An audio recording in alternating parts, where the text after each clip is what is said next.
Longue vie au roi Arthur.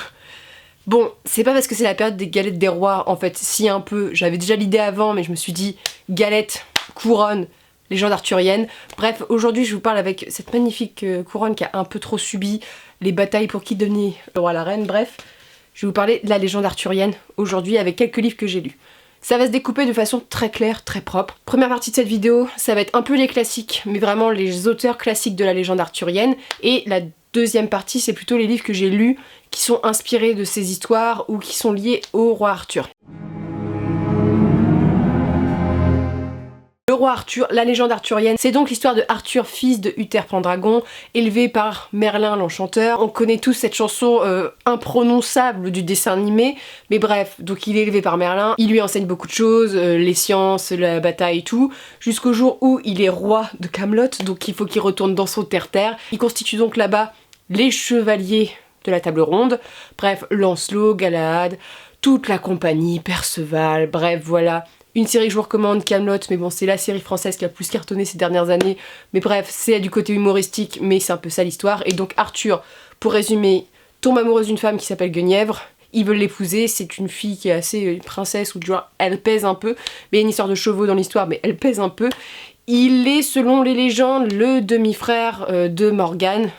Et ça va pas ça va lui causer des petits problèmes, c'est-à-dire que bah Arthur il fait sa vie avec Guenièvre, sauf que Guenièvre, la petite, elle va tremper son biscuit avec Lancelot, donc voilà, vous savez le triangle amoureux éternel, bref, je n'aime pas Guenièvre, sachez-le, et donc en plus de ça, il doit combattre, parce que c'est un roi qui doit un peu éviter les invasions barbares, bref, c'est vraiment très triste, la fin est triste, Arthur a une mort tragique en plus, par quelqu'un de sa famille, donc c'est pas forcément très cool selon les... parce que voilà, il y a plusieurs versions, c'est ça, mais la plus populaire est un peu ça.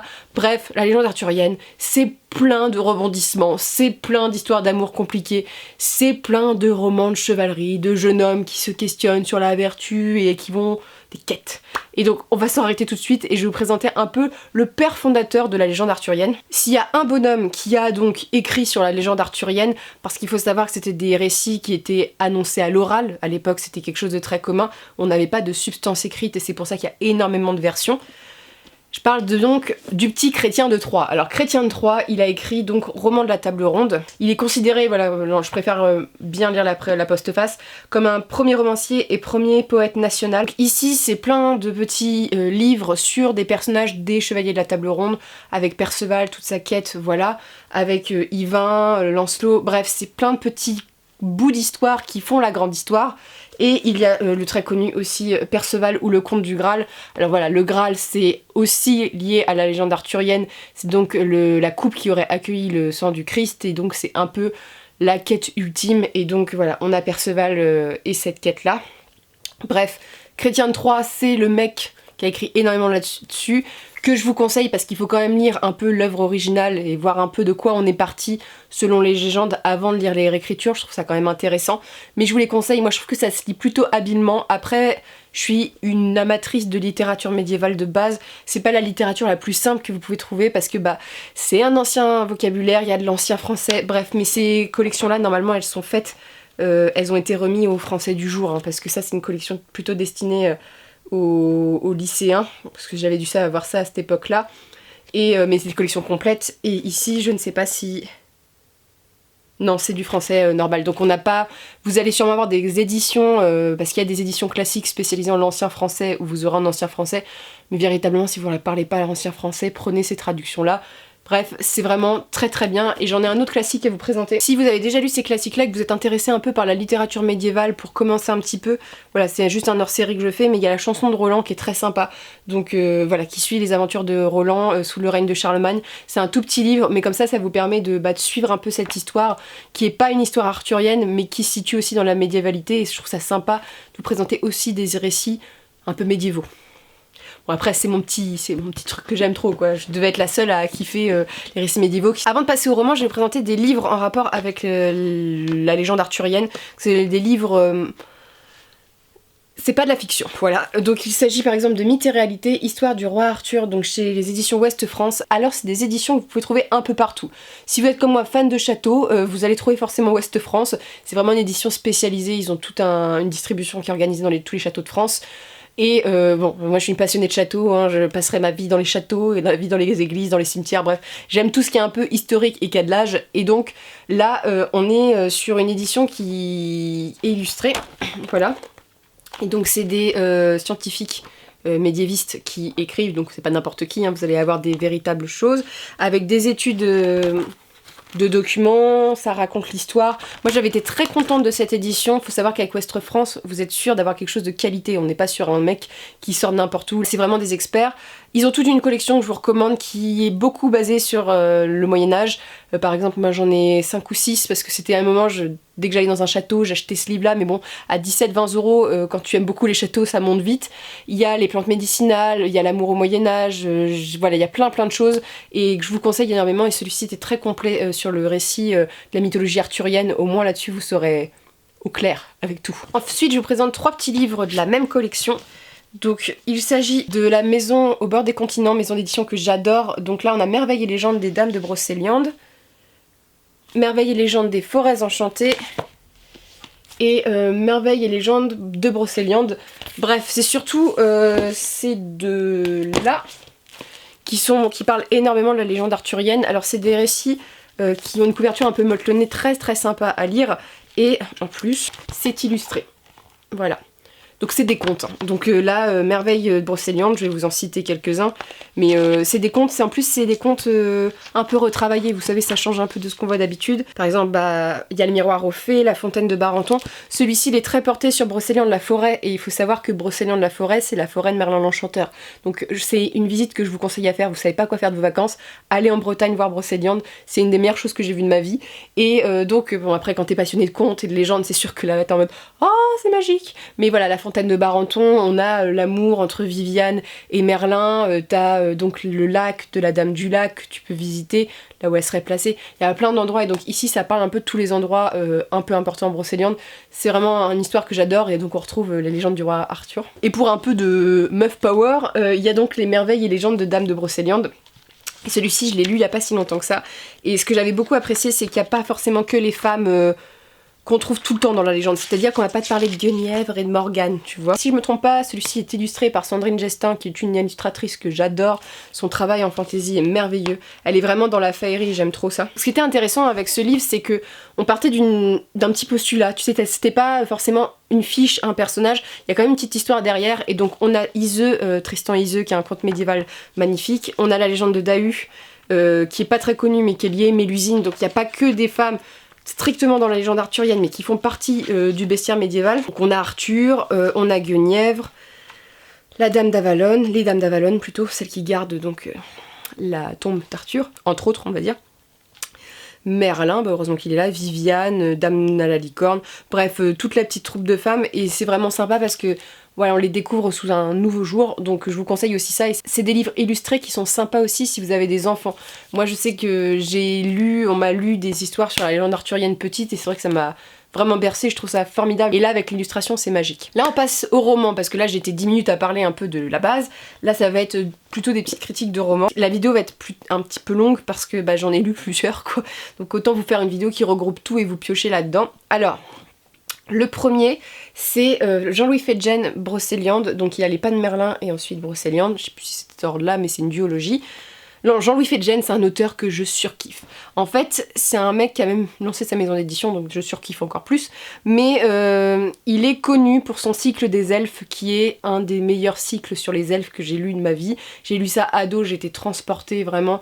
voilà, j'ai lu presque tout ce qu'il a publié, c'est un auteur, j'aime tellement sa plume, c'est vraiment un auteur, c'est de la fantaisie mais plutôt littéraire. On n'est pas sur des publications young adulte où il n'y a pas de plume. Là t'as un mec, il a une plume. Et donc les pas de Merlin, donc on suit la vie de Merlin, de son enfance à comment il est arrivé donc adulte. Et donc c'est Merlin face à ses petits problèmes. Faut savoir que Merlin, selon la légende, est le fils d'une nonne et le fils du diable, donc voilà, il y a tous ces questionnements qui sont soulevés là-dedans. Je dois vous dire que Les Pas de Merlin, c'est pas mon préféré de Fedjen, il est très littéraire, par contre il est très renseigné sur la littérature médiévale, c'est quelque chose qui tire vraiment de ces mythologies-là, et qui prend pas trop de risques, on va dire qu'il surinterprète pas trop, mais c'est une bonne série, je veux dire Fedjen c'est à recommander si vous voulez lire de la fantasy française, fantastique plutôt faerie ici, là on est sur un grand monsieur, donc voilà, je vous le conseille pour ça, mais il faut savoir que c'est littéraire, que ça prend son temps, s'il n'y a pas 36 actions, c'est vraiment la vie de Merlin, et voilà, vous découvrez un Merlin.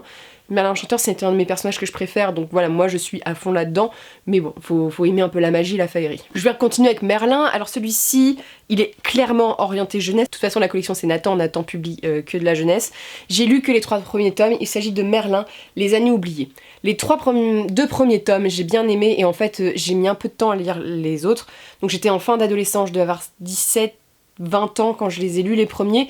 Et après je me suis dit c'est trop jeunesse, et Merlin commence à me taper sur les nerfs, donc en fait c'est la jeunesse de Merlin. On est face à un petit garçon qui se réveille sur les plages du Pays de Galles, complètement amnésique, et donc il est recueilli, et en fait il apprend que voilà, c'est un magicien, c'est Merlin, il se fait des amis. Il y a beaucoup de réinterprétations, c'est un peu comme Percy Jackson, ils prennent certaines choses et réinterprètent après un peu, mais moi je trouvais que c'était peut-être un peu trop. Après c'est destiné aux enfants, c'est fait pour donner envie aux enfants de lire la littérature jeunesse autour de la mythologie. Pour moi je pense un petit peu trop vieille, ou du moins je l'ai lu après avoir lu Fedjen, et en fait quand tu lis ça tu te dis ouais bon. Voilà, c'est le problème, c'est que quand tu lis un grand auteur qui a une sacrée plume et qui est très renseigné, quand tu lis des choses un peu plus bateau, t'es en mode ouais c'est pas ce que je voulais en fait. Maintenant je veux quand même des récits où il y a de la recherche, où je suis sûre d'avoir vraiment quelque chose de sérieux, et là c'est vraiment totalement de la détente, mais pour les enfants et même les gens qui ne sont pas très à l'aise avec la littérature, là c'est très jeunesse, donc c'est très accessible, et c'est quand même sympa, hein. Moi les 2 premiers je les ai bouffés, j'étais super contente, et l'histoire voilà, il y a toujours des péripéties, un grand méchant, c'est très manichéen parfois, mais voilà, ça reste de la jeunesse, mais c'est vraiment sympa aussi à découvrir. Ensuite, je vais vous présenter un cycle que j'ai fini, et un cycle en dents de scie. Donc, il s'agit donc de Stéphane R. Lowhead, donc là c'est Talésien, il est en 5 tomes.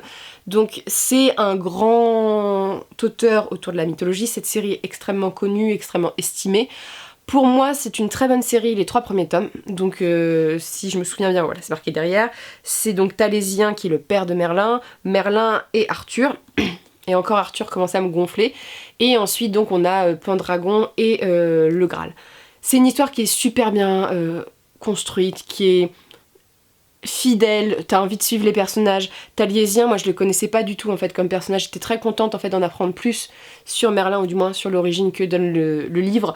Bref, j'ai énormément accroché. Le seul truc c'est que quand Arthur arrive, voilà, Merlin c'est tout, et puis Talésien c'est un voyage initiatique, ils font de la poésie, c'est les jasquiers, ils chantent, c'est des bardes quoi. Donc moi j'aime bien, tu vois, ils font leur vie, ils sont présents dans des complots, tout ça, mais on a la nature, on a la découverte. Avec Arthur, c'est extrêmement belliqueux, mais du genre c'est des récits de bataille pendant 3 tomes extrêmement complexes, lourds. Moi j'ai trouvé ça lourd, et les noms des personnages en plus sont orthographiés un peu bizarrement, donc moi ça m'a déjà perdu. Bref, la fin j'ai pas très aimé, mais par contre les 3 premiers tomes j'ai beaucoup aimé. Ça reste un papa de la littérature arthurienne, et que je conseille parce que c'est vraiment une littérature qui est estimée par beaucoup de gens, mais pour moi la fin ça a été trop lourd, trop complexe, trop guerroyant. Et en fait Arthur c'est que ses guerres, du genre à un moment il se marie avec Guenièvre, en plus il présente Guenièvre comme une femme très forte. Je dis pas le contraire, mais j'ai pas le souvenir que Guenièvre était une combattante, hein, c'est une princesse, hein, donc ouais, il la rendait, c'était pas du tout l'image que j'avais de Guenièvre. En plus c'est un personnage que j'apprécie pas et qu'il la met en avant, j'étais un peu en mode bon c'est quand qu'on passe par un autre personnage, tu vois, mais presque rien sur Morgane, sur Morgause, sur la magie en fait, et c'est ce qui m'a un peu manqué. Je vais vous présenter mon coup de cœur, et je pense celui que je recommande et celui que vous avez dû lire parce que je pense que c'est le meilleur livre qui est sorti. Là, je vous présente un livre que j'ai beaucoup aimé, qui m'a été envoyé il y a peut-être 1 an par Les Forges de Vulcain, qui est une maison d'édition que j'adore, qui publie des textes assez littéraires mais aussi médiévistes et que j'aime beaucoup. Donc il s'agit d'Uther Pendragon de Thomas Pock. Alors, Uther Pendragon, celui-ci, donc Uther dans la légende, c'est le papa de Arthur, logiquement. Là, en fait, Uther et Pendragon sont 2 personnages différents, ce sont 2 frères. Ces 2 frères, donc, vont être confrontés à un problème. Il y a un usurpateur qui a volé la couronne, et donc il décide de la récupérer. C'est deux frères très différents. Et en fait, ce que j'ai bien aimé, c'est que c'est une réinterprétation très moderne. Alors ça se passe toujours à l'époque, hein, une réinterprétation assez coulue, hein, faut dire, de changer les personnages, tout, mais j'ai vraiment bien accroché. Il y a une plume qui est très médiéviste, que j'aime beaucoup. Voilà, on voit que l'auteur, c'est un mec qui adore l'écriture médiévale et c'est ce que j'aime bien. C'est assez complexe comme récit, hein, je vais pas m'en cacher, c'est pas accessible à tous les lecteurs, il faut le dire. Mais franchement, pour les amateurs de littérature arthurienne, c'est vraiment un moyen de voir un peu quelque chose d'autre. Et c'est ce que j'ai aimé. Et j'ai envie de connaître la suite, parce que là on a Uther et Pendragon, voilà, il y a les petites disputes, tout ça. On a envie de savoir, mais ce qui est sympa, c'est que ça place déjà les rôles, on va dire, les rencontres, et tu sais qu'il va y avoir des enfants, et donc la mythologie elle est en place, là, tu vois, ça commence à avancer, donc j'ai vraiment hâte de le lire, et je trouve que l'édition est assez belle. Je déteste le jaune, mais j'aime beaucoup ce qu'ils ont fait quand même. Très belle édition que je vous conseille. Enfin, je vais vous présenter alors celui-ci, le livre aimé tout le monde de la littérature arthurienne. C'est un livre, ça a été un coup de cœur, je l'ai lu vers 16-17 ans. Et j'en ai toujours un souvenir vraiment très important. Je sais plus si c'est en combien de tomes, je vais vous le dire. Dans 4 tomes, mais j'ai que les 2 premiers tomes dans ma palle, parce que j'avais emprunté à la bibliothèque la suite, et il faudrait que je me les rachète. Mais donc je vous présente Marion Zimmer Bradley, Les Brumes d'Avalon. Alors, ce livre, vous le connaissez sûrement. Ce livre est merveilleux, est majestueux, et le meilleur livre contemporain que j'ai lu sur donc, la légende arthurienne. Les Brumes d'Avalon, donc c'est le tome 2, le premier il est dans la bibliothèque, je me suis trompée en le prenant, mais ça fait partie donc du cycle des Dames du Lac. Le truc très important dans ce récit, c'est que l'autrice a pris un point de vue assez particulier. Tu as la légende arthurienne, mais c'est surtout du point de vue des femmes. Et les femmes ont une très grande importance dans ce récit. Guenièvre va avoir son importance, Morgane, qui est mon personnage préféré, va avoir son importance, Morgause. En fait voilà, ça raconte l'histoire d'Arthur, son enfance un peu, et donc sa rencontre avec Guenièvre. Ce qui est très intéressant dans le récit, c'est que Guenièvre est vraiment représentation, et c'est ce que j'ai aimé, et c'est ce qui sort un peu des récits médiévaux. Guenièvre, c'est la religiosité, c'est le christianisme qui s'est implanté en Angleterre, ce qu'on appelle maintenant Angleterre, mais bon, voilà, vous me comprenez, Royaume-Uni, et c'est voilà la nouvelle religion, et donc Morgane, qui est son opposé, qui est la méchante, représente tout ce qui est la magie, les vieilles traditions, voilà, la mythologie, et c'est moi j'adore ça, et Morgane dans ce récit elle est beaucoup plus teintée, qu'on a toujours tendance à la représenter comme la vieille méchante, vous savez, la femme horrible, séductrice, et en fait là tu vois une autre femme, un autre portrait, et notamment il y a une légende qui est traitée et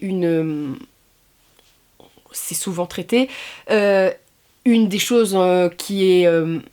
on ne sait pas si c'est vrai ou pas, hein, de toute façon c'est de la mythologie, mais on accuse Arthur et Morgane d'avoir eu une relation, notamment je crois avant son mariage avec Guenièvre. Arthur est tombé extrêmement amoureux de Morgane, ils ont eu une relation sexuelle, et ce qui fait qu'ils ont eu un enfant, sauf qu'en fait que Morgane et Arthur sont demi-frères ou frères, bref ils sont liés par le sang, donc ils ne peuvent pas l'épouser, et elle représente beaucoup de dangers en même temps, tu vois, c'est l'ancienne magie, tout, bref. Voilà, et donc Morgane, elle va avoir cet enfant, et cet enfant, pour les amateurs de légendes arthuriennes, savent très bien l'implication qu'il va avoir. Mais là, vous avez un des meilleurs livres, je le répète, que j'ai vraiment adoré. Notamment à cause de ce point de vue de femme, par ses choix scénaristiques, par la façon dont c'est écrit, par l'attachement que t'as au personnage. T'as l'histoire, mais moi j'ai vraiment eu un attachement pour les personnages.